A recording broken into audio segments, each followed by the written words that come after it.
Hi 4-H friends. We're going to talk this video about the livestock market project record. And I want to be clear so that people aren't confused. When has the word market in it, this means one of the animals that 4-Hers can choose as a project that they plan to sell at the Garrett County Fair. So there's a specific record sheet for those market animals.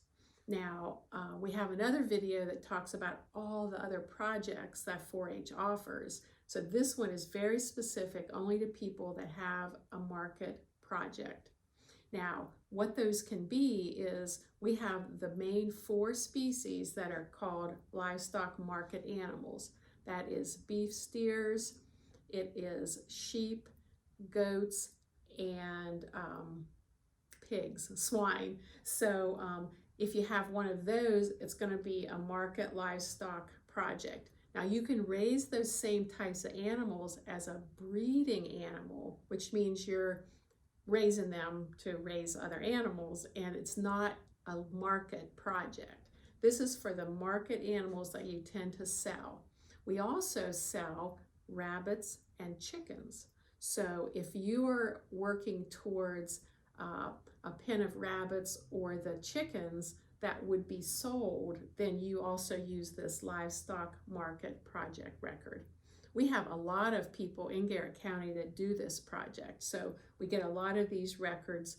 And so if you are taking maybe 2 market animals, let's say a lamb and a pig, you would do 2 of these records for your record book. And then if you wanted to take other projects like let's say robotics, or you can even take camping as a project, or cooking, you would use the regular general record sheet for that. That's used for all the other projects. But any animal that's going to be sold, it's this one. Now, if you've already seen the video or it's available about how to fill in a record sheet, the first page, the second page, and the third page of this is exactly like that other video. It's just having all your general information. The thing that makes this livestock record different, first of all, you see the animal pictures on the top, so you know it's for livestock. But because livestock takes a lot of work, we want you to keep other records. So the next page is information about your animal's weight and what dates they were weighed. It also talks about what you paid for your animal ahead of time, or when you purchased it at the beginning, and then also information about the selling price, or if you lost your animal. Unfortunately, sometimes animals don't work out. So all of this is information about the care and feeding of your animal. Also, the number of days on feed. So the reason that we keep all these records about their weight, their birth date, when they were weighed, and what they eat is that these are all little bits of information that we use when we finalize this project at the Garrett County Fair. So we have what we call rate of gain, and that means how much weight did your animal gain from the first weigh-in opportunity until they came to the fair. So you have to have this written down somewhere to know what your rate of gain was. Also, you have to have a record of how much did they eat and how much did it cost you, or you can't really do your final evaluation at the end about how much money you really made or lost in this project. So this chart is something to know ahead of time and to keep track of. So the feed expenses is listed out specifically over here. What type of feed?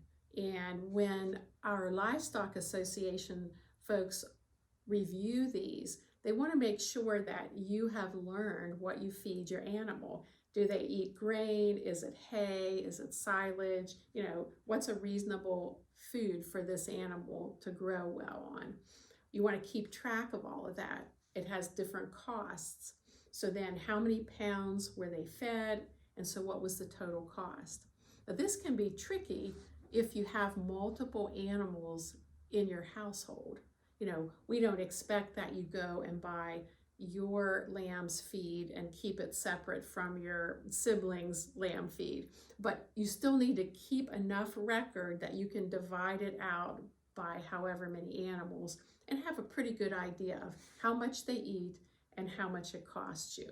So this, again, is something that's important to keep track of during the year, so that you don't have to just try to make it up or guess how much it was later on.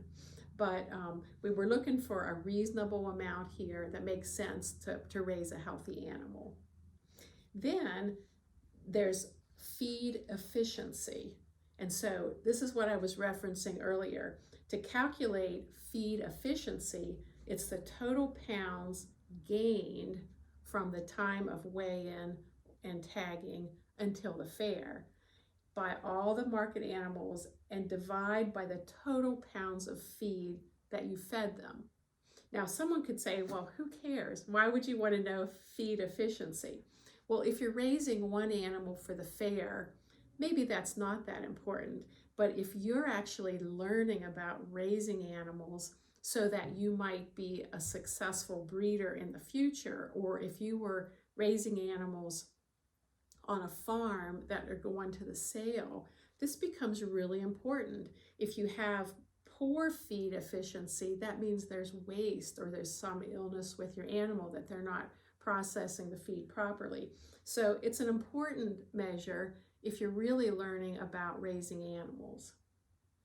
Then down at the bottom, all the other expenses. So this is things like, did you have to pay for bedding?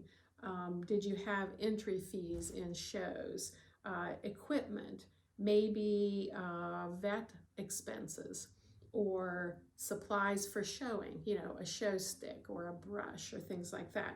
So feed up here, all other expenses down here. And it's good to keep track of that. Then the next page is specifically, did you have health issues? Did you have to call the vet? What were those health issues? Did you pay for medication, vaccinations? Again, it's really just giving you this whole good picture of what it really costs to raise an animal. Maybe they had to be wormed, get different medications. So this is a place to keep track of all those health-related expenses. And we expect that those happen. There's really hardly any animal that you can raise that's never going to have any health expenses. Then the last table is your sale animal income. So if you sell your animal at the Garrett County Fair at the 4-H livestock sale, that would be the amount you would put in here, that what you received at the sale. You can also, though, sell privately. Sometimes, for whatever reason, you don't sell it at the fair. So we still, though, are expecting that you have an income because you could sell it to a neighbor or a relative. You can also use it for your own use. If your income is, let's say it's a market animal that's a meat animal, if you decide to just use that meat for your own family, you can put an estimated value of what that would cost. And you can find that out by looking at the sale data that's in the newspaper or just asking a butcher shop or something like that. So generally it's like, so what income did you get as a result of raising this animal? And you can put different types of income there. You can also put your fair premiums in here because that's also income. So then the very last thing is just like the other projects that I showed you. We want you to take a look at all the income, all the expenses, and you get a grand total. So you can just follow the guidelines up here, list anything there. This is where it all comes together. Total income then. Did you sell your animal? What was that income? Did you have other incomes from the fair premiums, or maybe you sold a product? And then all your expenses, totaling it up. What did it cost to buy your animal, feed, other expenses, health expenses, and then you get your total expenses. So then again, it tells you very clearly down here, the total income, money coming in, is A, which you'll have a total here. The total expenses is listed as B, which is right here, and then it tells you subtract B from A. So expenses from your income, and you get a total profit or loss. Just like I said about the other projects, it's not right or wrong if your profit is positive or if your loss is negative. That's not what we're judging this on. We're judging, like, how well did you keep your records and how accurate do you know whether you made money or lost money. We all know that raising animals, there's a lot of things that can happen. So you could have done an excellent job on all of this.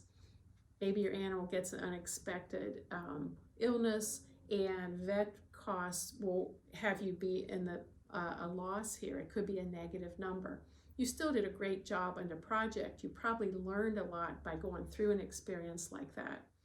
Also, though, it could be the opposite. It could be a great year for you, had a great sale, and you have a profit here. And that's what we want you to know too, that like, hey, I made some money on that project animal that year. So that is the livestock market project record.